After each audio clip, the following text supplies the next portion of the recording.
শাশুড়িকে মা না বললে কি গুনাহ হবে? মহিলাদের নামাজরত অবস্থায় যদি আজান হয় তাহলে কি নামাজ পড়া চালু রাখা যাবে? গোসলখানা ও টয়লেট একসাথে থাকলে ওযু করলে হবে কিনা? নতুন করে বসবাস করার আগে মিলাদ পড়ানো জায়েজ কিনা? বাথরুমে কাপড় কাচার সময় বিসমিল্লাহ বলা যাবে কিনা? গর্ভকালীন কোন আমল করলে নরমাল ডেলিভারি হবে? আমি আমার মৃত পিতার নামে যাই সাদকা করি তার সওয়াব কি আমিও পাবো? গোসলের পরে ভেজা চুল গামছা দিয়ে বেঁধে নামাজ আদায় করলে কি নামাজ হবে? আমি একজনের কাছে শুনেছি এরকম করলে নামাজ হবে না, বিষয়ে কিছু বলেন। চেইনওয়ালা ঘড়ি পরে নামাজ পড়া কি নাজায়েজ? জানালে উপকৃত হব। স্বামীর হুকুম ছাড়া বাবার বাড়ি যাওয়া যাবে কিনা? নিকট আত্মীয় যারা সুদ খায় তাদের বাড়িতে বেড়াতে যাওয়া যাবে এবং খাওয়া দাওয়া করা যাবে? শ্বশুরের হাত পা টিপে দেওয়া পুত্রবধূর জন্য জায়েজ আছে কিনা? আমি এবং আমার স্বামী আবেগের বশবর্তী হয়ে মাসিক অবস্থা মিলিত হয়েছি, এর জন্য আমরা লজ্জিত। এই অবস্থায় যদি আল্লাহ সন্তান দান করেন তাহলে কি তা হারাম হবে? জুমার দিন মহিলারা কয়টা বাজে জোহরের নামাজ পড়তে পারবে? নামাজে আমরা যে নিয়ত করি সেটাকে ঠিক নামাইতে অনুসাল্লি আল্লাহ তাআলা পরিহিত কাপড় দিয়ে মুখ মুছলে নাকি দারিদ্র আসে, এটা কতটুকু সত্যি? আমি মাঝে মাঝে ফরজ নামাজের সময় দ্বিতীয় বৈঠকে তাশাহুদের সাথে দুরূদ পড়ে ফেলি, এরকম করে কি সাজদা দিতে হবে? যখন সুদ সম্পর্কে ধারণা ছিল না তখন ব্যাংকে কিছু টাকা রাখা ছিল, এখন সুদের অংশ কি করা উচিত? ঋণগ্রস্ত আত্মীয়কে দেওয়া যাবে কিনা? কোনো ঘরে প্রাণীর ছবি থাকলে নামাজ হয় না, বিকল্প ব্যবস্থা না থাকলে কি করব? মাহরামদের সামনে গেঞ্জি পরা জায়েজ হবে কিনা? মাহরামদের সামনে পর্দা করে দিই কতটুকু? মৃত ব্যক্তিকে বারবার স্বপ্ন দেখলে করণীয় কি? কাফনের কাপড় নাকি দরদাম করে কেনা যায় না, কথাটাই কতটা শরীয়ত সম্মত? চলুন তাহলে আমরা প্রশ্নোত্তর আলোকিত ভবনে প্রবেশ করি। এরপরে কাজী ফাতেমা আপনি লিখেছেন, মহিলাদের নামাজরত অবস্থায় যদি আজান হয় তাহলে কি নামাজ পড়া চালু রাখা যাবে? যাবে, কোনো অসুবিধা নেই। আজান হওয়া হলে নামাজ বন্ধ করে ফেলতে হবে, কোনো কথা নেই। আপনি নামাজ পড়ছেন, ইতিমধ্যে আজান শুরু হয়ে গেছে, আজান মুয়াজ্জিন সাহেব দিতে থাকুক, এদিকে আপনার নামাজ আপনি কন্টিনিউ করতে থাকেন, কোনো সমস্যা নেই। এরপর জেসমিন আক্তার আপনি লিখেছেন, গোসলখানা ও টয়লেট একসাথে থাকলে ওযু করলে হবে কিনা? বাসা যদি গোসলখানা এবং টয়লেট একসাথে থাকে সেক্ষেত্রে ভেতরে ওযু করলে ওযু হয়ে যাবে, কিন্তু উত্তম হলো কমোড এবং টিপের মাঝে কোনো পার্টিশন না থাকলে, আড়াল না থাকলে সেক্ষেত্রে বাইরে ওযু করবেন, এটা হলো উত্তম। কিন্তু যদি ভিতরে ওযু করেন তাতে ওযু হয়ে যাবে, কোনো অসুবিধা নেই ইনশাআল্লাহ। রোজা ইসলাম রানী আপনি লিখেছেন, নতুন করে বসবাস করার আগে মিলাদ পড়ানো জায়েজ কিনা? নতুন করে বসবাস করার আগে কোনো মিলাদ পড়াবেন না, এরকম কোনো নির্দেশ কোনো হাদিস আমাদেরকে দেয়নি। আপনি নতুন ঘরে ওঠার সময় বিসমিল্লাহ বলে আল্লাহর নাম নিয়ে উঠে যাবেন, এর জন্য আলাদা কোনো আনুষ্ঠানিকতা আপনাকে করতে হবে, কোনো বাধ্যবাধকতা নয়। হ্যাঁ, আশপাশের লোকজন বা এলাকার মানুষ কিংবা আত্মীয় স্বজনকে ডেকে আপনি দাওয়াত খাওয়াতে চান আপনার খুশি একটা উপলক্ষে, সেটা সম্পূর্ণ আপনার ব্যাপার, শরীয়তের কোনো বিশেষ নির্দেশ নাই। আর এর জন্য মিলাদের আয়োজন করতে হবে কোনো নির্দেশ ইসলাম আমাদেরকে করেনি।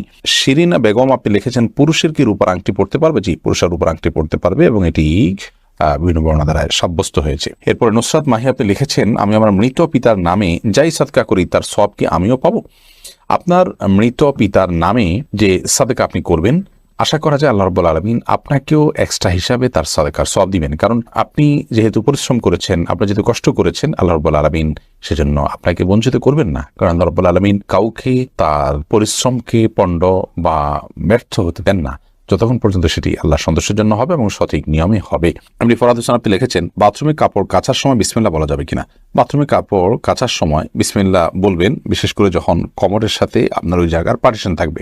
যদি পার্টিশন না থাকে তাহলে ওযুর সময় যেরকম মুখে বিসমিল্লাহ বলা নিষেধ, অনুচিত, মাকরুহ, ঠিক একইভাবে এখানে মুখে বিসমিল্লাহ বলবেন না, মনে বিসমিল্লাহ বলে কাপড় কাচবেন। মাইহামাদ আপনি লিখেছেন, গর্ভকালীন কোন আমল করলে নরমাল ডেলিভারি হবে? গর্ভকালীন সময় এরকম কোনো বিশেষ আমলের কথা কোরআন হাদিসে বলা হয়নি যে আমল করলে নরমাল ডেলিভারি হবে। তবে হ্যাঁ, গর্ভ যাতে নরমাল ভাবে হয়, অপারেশন করতে না হয়, সেজন্য আল্লাহর রহমতের কাছে আপনি সাধারণভাবে দোয়া করতে পারেন। আর দান এবং সাদাকা এটা মানুষকে কঠিন কোনো পরিস্থিতি থেকে উত্তরের পথ দেখায়, বিধায় এরকম পরিস্থিতিতে আপনি কিছু দান সাদাকা করতে পারেন এবং বিশেষভাবে ইস্তেগফার, দুরূদ সহ যে আমলগুলো বান্দার খুব কঠিন সিচুয়েশনে পড়লে আল্লাহ তাআলা তার জন্য বিষয়টিকে সহজ করেন, সে আমলগুলো আপনি বিশেষ করে করবেন।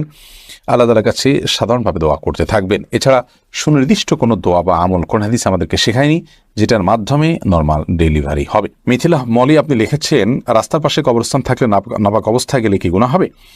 রাস্তার পাশে যদি কবরস্থান থাকে তাহলে সেই কবরস্থানে আপনি নাপাক অবস্থায়, অর্থাৎ আপনার ওযু নাই অবস্থা আপনি প্রবেশ করলেন, কোনো অসুবিধা নেই, আপনি জিয়ারত করতে পারেন। কবর জিয়ারত করার জন্য যে আপনাকে ওযু অবস্থা থাকতে হবে এরকম কোনো বাধ্যবাধকতা নেই। এক নিমিষে আইডি থেকে আপনি লিখেছেন, মেয়েদের পায়ে কি স্বর্ণের নূপুর পরা যাবে? যাবে, কোনো অসুবিধা নেই। মেয়েরা স্বর্ণ বা রূপা যে কোনোটি পড়তে পারে, তো সেক্ষেত্রে স্বর্ণের নূপুর পড়বেন না রূপার নূপুর পড়বেন সেটা আপনার বিষয়। স্বর্ণ এবং রূপা এটা শরীরের কোনো অঙ্গ প্রত্যঙ্গে পড়তে নিষেধ এমন কোনো কথা নেই, বিধায় মেয়েরা মাথায়, হাতে, কানে যেরকম স্বর্ণ পড়তে পারেন ঠিক একভাবে পায়ে নূপুর হিসাবে স্বর্ণ ব্যবহার করতে পারেন, কোনো অসুবিধা নেই। জারিফা জান্নাত আপনি লিখেছেন, গোসলের পরে ভেজা চুল গামছা দিয়ে বেঁধে নামাজ আদায় করলে কি নামাজ হবে? আমি একজনের কাছে শুনেছি এরকম করলে নামাজ হবে না, বিষয় কিছু বলেন না, এরকম করে নামাজ হবে না এমন কোনো কথা নেই। আপনি একজন নারী হিসেবে আপনার পুরো শরীর আপনাকে ঢেকে নামাজ পড়তে হবে, শুধুমাত্র মুখমণ্ডল এবং 2 হাতের কবজি আপনি খোলা রাখবেন, এর বাইরে অন্য কোনো শর্ত নেই। আপনি গামছা দিয়ে ঢাকেন বা গামছা দিয়ে বেঁধে তার উপর দিয়ে অন্য একটা কাপড় দিয়ে ঢাকেন, কোনো অসুবিধা নেই। আইরিন সুলতানা মাহি আপনি লিখেছেন, টেপে অজু করলে নিচে বালতি থাকে, ফলে অজুর পানি বালতিতে পড়ে, সে পানি কি টয়লেটের কমোডে ঢালা যাবে? ঢালা যাবে, কোনো অসুবিধা নেই, বরং ঢালাটাই উত্তম। বিশেষ করে কমোড পরিষ্কারের জন্য, টয়লেট পরিষ্কারের জন্য, বা কোনো গাছ ইত্যাদি থাকলে সেগুলোর গোড়ায় পানি দেওয়ার জন্য, যে কোনো কাজে আমরা এই পানিটা ব্যবহার করাই উচিত। কারণ অজুর যে পানিটা, এই ব্যবহৃত পানিটা এটা অন্য কাজে লাগানোটা কোরআন হাদিসের দৃষ্টিকোণ থেকে কোনো নিষিদ্ধ কিছু নয়, এটা নাপাক নয়। আর এটা আমরা হয়তো এটার মাধ্যমে পবিত্রতা অর্জন করতে পারবো না, কিন্তু অন্য যে কোনো কাজে আমরা ব্যবহার করতে পারবো। ধরুন কমোড পরিষ্কার করা কিংবা বাথরুমের ভেতরের অংশ পরিষ্কার করার জন্য পানি ঢালতে পারি, কোনো অসুবিধা নেই, কারণ এই পানিটা নাপাক নয়। কাজল আইডি থেকে আপনি লিখেছেন, উজু করার পরে কি আয়নায় মুখ দেখলে উজু ভেঙে যাবে? না, কোনো অসুবিধা নেই, উজু ভাঙবে না। সৈয়দ আবু হায়দার আপনি লিখেছেন, চেইনওয়ালা ঘড়ি পরে নামাজ পড়া কি নাজায়েজ? জানালে উপকৃত হব।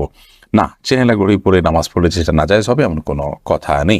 আমির হামজা আপনি ইউটিউব চ্যানেলে আমাদের প্রশ্ন করেছেন, আমার মেয়ের পেটে থাকা অবস্থায় মুখে একটি দাঁত উঠেছে, এটি কোনো ভালো লক্ষণ নাকি খারাপ লক্ষণ?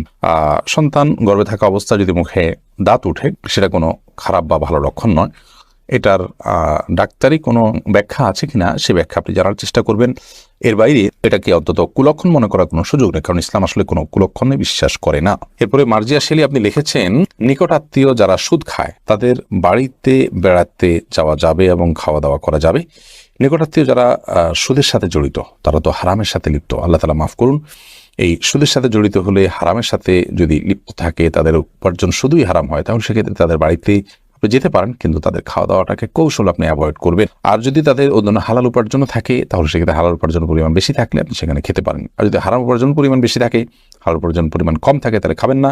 আর যদি তিনি সুনির্দিষ্ট করে হালাল উপার্জন থেকেই দিয়েছেন আপনি জানেন, তাহলে সেক্ষেত্রে সেটা অবশ্যই খেতে পারেন। সাবির ইয়াসমিন জান্নাত আপনি লিখেছেন, স্বামীর হুকুম ছাড়া বাবার বাড়ি যাওয়া যাবে কিনা? আপনি যেহেতু স্বামীর সংসারে থাকেন, অতএব তার সুবিধা অসুবিধা, তার প্রয়োজন ইত্যাদি বিষয় থাকতে পারে, সেই কারণে তাকে আপনি বলে যাবেন। কিন্তু স্বামী আপনাকে আপনার বাবার বাড়ি যাওয়া থেকে বঞ্চিত করে রাখবেন, যেতে দিবেন না, আটকে রাখবেন, এবং তার খেয়াল খুশি মতো সে আপনাকে আপনার বাবা মার সাথে সাক্ষাৎ করা থেকে বিরত রাখবেন, সে অধিকার কিন্তু তার নাই। সেটা যদি তিনি করেন তাহলে তিনি অন্যায় করছেন। তবে হ্যাঁ, অবশ্যই আপনি চেইন অফ কমান্ড, একটি ফ্যামিলির পারস্পরিক যে বোঝাপড়া, সেটা যেন ভালো তার জন্য আপনি বলে যাবেন, এবং এই বলে যাওয়ার মধ্যে ভদ্রতা, এই বলে যাওয়ার মধ্যে নিজেদের বোঝাপড়া যে আছে সেটির প্রমাণ হয়। বিধায় এটাকে দোষণীয় মনে করা যে আমি তাহলে কি বন্দী হয়ে গেলাম, এরকমটি মনে করার কোনো কারণ নেই। শরীফ শাহরি আপনি লিখেছেন, অজু ছাড়া কি জিকির করা যাবে? যাবে, জিকির করার জন্য অজু করা শর্ত নয়। এমডি আবুল কালাম আপনি লিখেছেন, মহর পরিশোধের আগে স্ত্রী যদি মারা যায় তখন স্বামী কিভাবে মহর পরিশোধ করবে? তার পক্ষ থেকে দান সাদকা করে দিবেন, কিন্তু উচিত হলো জীবদ্দশাতেই মহর পরিশোধ করা।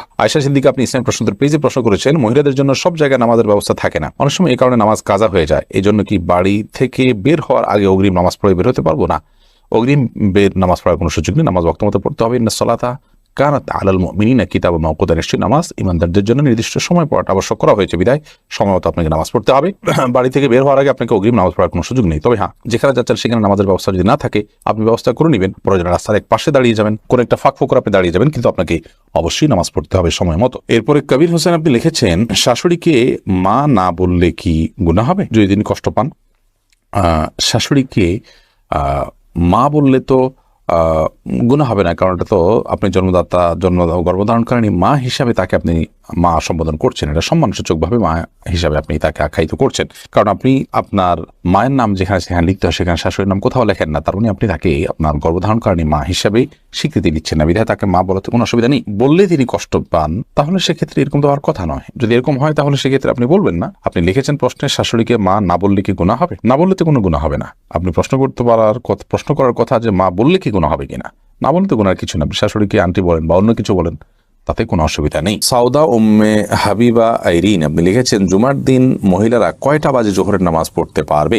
জোহরের ওয়াক্ত হওয়ার পরেই পড়তে পারবে। মসজিদে জুমার নামাজের জামাত হওয়ার পরেই পড়তে হবে এমনটি অনেকে মনে করেন, অথচ এমনটি কোনো আবশ্যক নয়। আপনি চাইলে জুমার নামাজের আগেও, অর্থাৎ ওয়াক্ত হয়ে গেছে জোহরের 12টা 1 মিনিটে, আজকে জোহর ওয়াক্ত হয়ে গেছে, এরপর থেকে আপনি বাসায় জোহর পড়তে পারেন। নুসরাত ইমরোজ আপনি লিখেছেন, পুরাতন বই খাতা কেজি দরে স্বল্প মূল্যে বিক্রি করা যায় কিনা? জায়েজ আছে, যদি বিশেষ করে সেখানে কোরআন আয়াত না থাকে এবং সেটা অবমাননার আশঙ্কা না থাকে। এরপর নুসরাত জাহান লিখেছেন, নামাজে আমরা যে নিয়ত করি সেটাকে ঠিক নামাইতে অনুসাল্লি আল্লাহ তাআলা। নিয়ত হলো নিয়ত মানে ইচ্ছা করা। আমরা যে জন্য দাঁড়িয়েছি, কোন নামাজ জন্য দাঁড়িয়েছি, ফরজ না সুন্নাত, জোহর না আসর, এটা আমার মাথায় আছে। এই যে ইন্টেনশনটা আছে, এটা ইন্টেনশনটাই নিয়ত, এই ইচ্ছাটাই নিয়ত। মুখে নামাইতন পড়ার কথা কোনো হাদিসে নির্দেশ দেওয়া হয়নি। ইবাদত নবী করিম সাল্লাল্লাহু আলাইহি ওয়াসাল্লাম যেভাবে করেছেন আমরা সেভাবে করব। তিনি বা তার সাহাবীরা কেউ নামাইতন তো মুখে বলেননি, আমরা সেটাকে বলাটা কেন আবশ্যক মনে করব? আমরা জাস্ট আমাদের স্মৃতিতে যেটা আছে ওইটার দিকে খেয়াল করবো, ইবাদত শুরু করব, নামাজ শুরু করব। সাদিয়া বিনতু শিহাব আইডি থেকে আপনি লিখেছেন, পরিহিত কাপড় দিয়ে মুখ মুছলে নাকি দারিদ্র আসে, এটা কতটুকু সত্যি? নিজের পরনে থাকা কাপড়, এটা দিয়ে মুখ মুছুক, শরীরে অন্য কিছু মুছুক, এটার কারণে কোনো দারিদ্র ইত্যাদি আসবে যদি কেউ মনে করেন, তাহলে সেটা নিছকই একটা মন গড়া কথা, এর কোনো ভিত্তি কোরআন এবং হাদিসে নেই। এবং কুসংস্কারের জন্য এই ধরনের বিষয় একজন মুসলমান কখনো ধারণ করতে পারেন না। পরনে থাকা কাপড় যদি পাক থাকে, সেটা দিয়ে আপনি মুখ, হাত, শরীরের যে কোনো অঙ্গ মুছতে পারেন, কোনো অসুবিধা নেই। ওসমান মোল্লা আপনি লিখেছেন, আমি মাঝে মাঝে ফরজ নামাজের সময় দ্বিতীয় বৈঠকে তাশাহুদের সাথে দুরূদ পড়ে ফেলি, এরকম করে কি সাজদা দিতে হবে? হানাফি মাযহাব অনুযায়ী আল্লাহুম্মা সাল্লি আলা মুহাম্মদ পর্যন্ত পড়ে ফেললে আপনি সিজদা সাহু দিবেন, যেহেতু বিভিন্ন বর্ণনায় দ্বিতীয় রাকাতে বৈঠকের পর দ্রুততার সাথে দাঁড়িয়ে যাওয়ার নির্দেশ রয়েছে। সেই নির্দেশ লঙ্ঘন হয়েছে বা বিলম্ব হয়েছে, সেজন্য আপনি সিজদায়ে সাহু দিবেন। যদিও অন্যান্য ফিকহের উলামায়ে কেরাম, যেমন হাম্বলি ফিকহের উলামায়ে কেরাম এখানে সিজদা সাহুর কথা বলেন না। সৌদি আরব প্রচলিত উলামায়ে কেরাম আছেন বা বর্তমান যে উলামায়ে কেরাম আছেন, তারা সিজদা সাহু দেওয়া লাগবে না বলেন, তবে হানাফি মাযহাব অনুযায়ী সিজদা সাহু দিতে হবে। হুমায়রা তাসনিম আপনি লিখেছেন, যখন সুদ সম্পর্কে ধারণা ছিল না তখন ব্যাংকে কিছু টাকা রাখা ছিল, এখন সুদের অংশ কি করা উচিত? ঋণগ্রস্ত আত্মীয়কে দেওয়া যাবে কিনা? হ্যাঁ, দিতে পারেন। ঋণগ্রস্ত আত্মীয়কে ঋণ পরিশোধের জন্য ওই সুদের টাকাগুলো দান করে দিতে পারেন, এবং নিজের অজান্তে হয়ে থাকলেও আল্লাহর কাছে তওবা এবং ইস্তিগফার করবেন, আল্লাহ যেন মাফ করে দেন। ফাহমিদা মৌ আপনি লিখেছেন, আমি এবং আমার স্বামী আবেগের বশবর্তী হয়ে মাসিক অবস্থা মিলিত হয়েছি, এর জন্য আমরা লজ্জিত।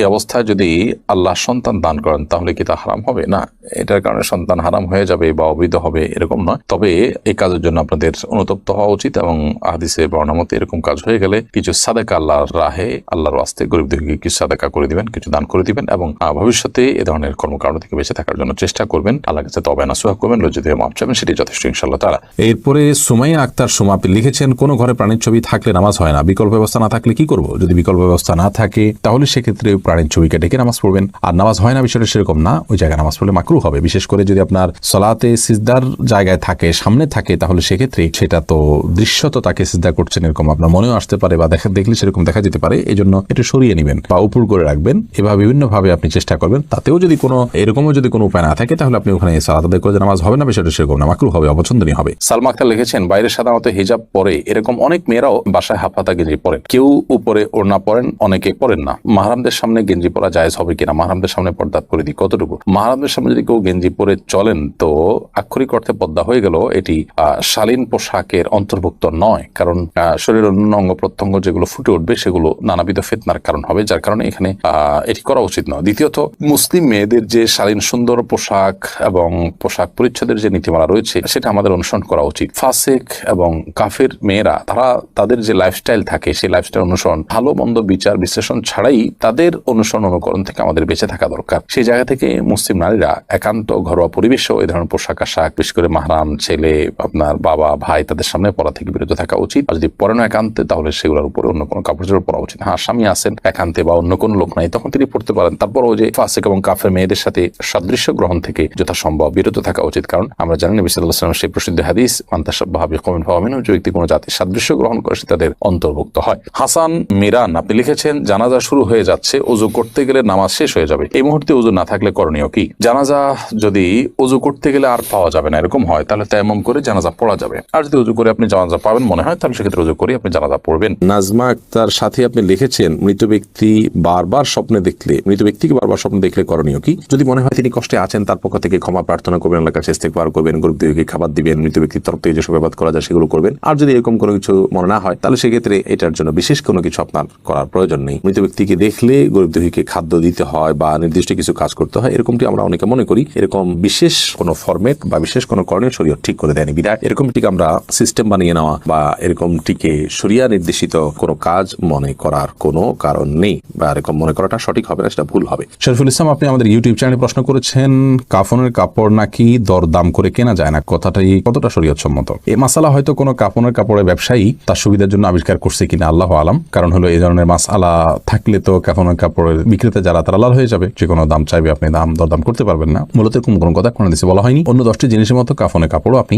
দরদাম করে কিনতে পারবেন, কোনো অসুবিধা নেই। আলী হাসান লিখেছেন, আমি 5 ওয়াক্ত নামাজ পড়ার চেষ্টা করি, কিন্তু মাঝে মধ্যে নামাজের মধ্যে আমার মনোযোগ থাকে না। কি করলে পুরোপুরি মনোযোগ থাকবে, দয়া করে জানাবেন। ভাই আলী হাসান, নামাজে মনোযোগ সৃষ্টি করবার জন্য প্রথমত নামাজ আমরা যা বলছি সেগুলোকে বোঝার চেষ্টা করব, অর্থগুলো জানার চেষ্টা করব, সূরা কিরাতগুলো, দোয়াগুলো, এটা আমাদের মনোযোগ সৃষ্টিতে সাহায্য করবে ইনশাআল্লাহ। এর পাশাপাশি নামাজে আমাদের যে সূরা কিরাতগুলো পড়ে থাকি আমরা, সেগুলো অর্থ সহকারে বুঝে পাশাপাশি ধীরে ধীরে পড়বো, এবং রুকু, সিজদা, উঠা বসা যত সময় নিয়ে যত ধীরে ধীরে আপনি করবেন, তত বেশি ইনশাআল্লাহ বিদিনিল্লাহ আপনার সালাতে মনোযোগিতা সৃষ্টি হবে ইনশাআল্লাহ তাআলা। সালাতে মনোযোগ সৃষ্টি হওয়ার জন্য আর অনেকগুলো উপায় আছে। একটি আর্টিকেল আমাদের অনলাইনে এখনো আছে, নামাজে মনোযোগ সৃষ্টির 33টি উপায়। এটি শেখ বিন বাজ রাহমাহুল্লাহ, সৌদি আরবের সাবেক গ্র্যান্ড মুফতি, তার একটা লেখার অনুবাদ আমি করেছি, সেটি আছে সোশ্যাল মিডিয়াতে, দেখে নিতে পারেন। আব্দুল্লাহ আল ইমরান, আপনি লিখেছেন, টেইলার্সের দোকানে অনেক সময় কাস্টমার বাড়তি কাপড় রেখে যায় বা রয়ে যায়, তা কি করা উচিত? আব্দুল্লাহ রহমান, টেইলার্সের দোকানে কাস্টমার যে কাপড় বাড়তি রেখে যায়, সেটা যদি কাস্টমার অল্প স্বল্প হয়, সাধারণত এটা নেয় না মানুষ, ওরফটা এরকম হয়ে যায়, তাহলে সেক্ষেত্রে আপনি রেখে দেওয়াতে কোনো অসুবিধা নেই। আর যদি পরিমাণটা অনেক বড় হয়, তাহলে আপনার উচিত কাস্টমারের কাছ থেকে জানা, জিজ্ঞেস করা, এবং তার দাবি না থাকলে রেখে দেওয়া, আর না হলে তাকে ফেরত দেওয়া। ফাহমিদা, আপনি লিখেছেন, শ্বশুরের হাত পা টিপে দেওয়া পুত্রবধূর জন্য জায়েজ আছে কিনা? এটা করা উচিত নয়। কারণ হলো, শ্বশুর তার হাত পা যদি পুত্রবধূ টিপেন, তাহলে সেক্ষেত্রে কল্পনার জেনার দুয়ার উন্মুক্ত অন্তত হতে পারে, কমপক্ষে এতটুকু হওয়ার সম্ভাবনা আছে, যার কারণে গুনাহের দ্বার পর্যন্ত বন্ধ করতে হয়, এটাকে সাদ্দু জারায়া বলা হয়। তো যার কারণে এটা জায়েজ নয়। পুত্রবধূ শ্বশুর অন্য সেবা করবেন, তবে হ্যাঁ, শ্বশুর অনেক বৃদ্ধ, এত বৃদ্ধ যে এ ধরনের কোনো আশঙ্কা নাই, তাহলে সেক্ষেত্রে এটি করা যেতে পারে, যদি একান্ত নিরুপায় থাকে, অন্য কেউ না থাকেন, এবং এটা যদি খুব বেশি জরুরি হয়, অর্থাৎ অনেকগুলো শর্তের